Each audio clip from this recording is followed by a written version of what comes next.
នននឹកអនុសាបងនឹងស្រីយើងរស់នៅជាមួយនឹងគ្នាពេញដោយក្តីសុខ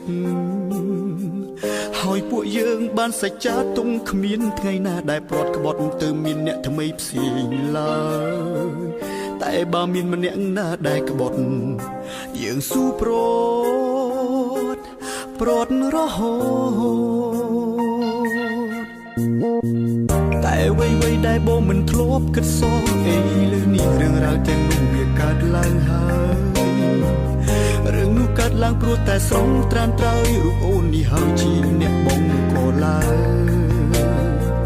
ធ្វើឲ្យបងសែនឈឺជប់ចាប់ឈឺស្ទើរស្លាប់អ៊ូអាប់នៅពេញទ្រូង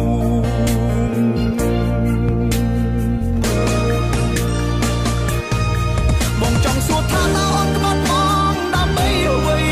ឆ្លើយមកថ្លៃថ្លាមចិត្តតាពេញចិត្តណាស់មែនទេពេលអូនឃើញបងស្រង់ទឹកនេត្រាឬជីវ៉ាតាំងចិត្តដាចង់ឃើញបងផ្សាយ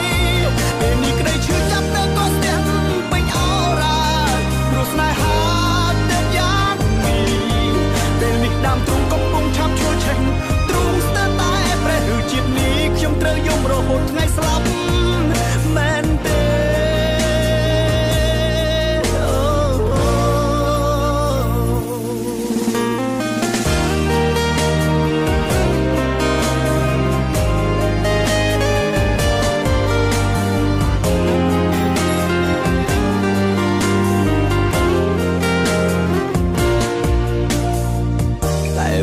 ដែលបងមិនធ្លាប់គិតសោះអីលើនេះរឿងរ៉ាវទាំងនោះវាកើតឡើងហើយ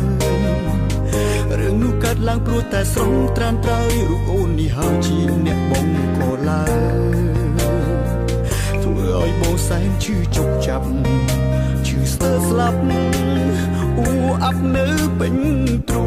ង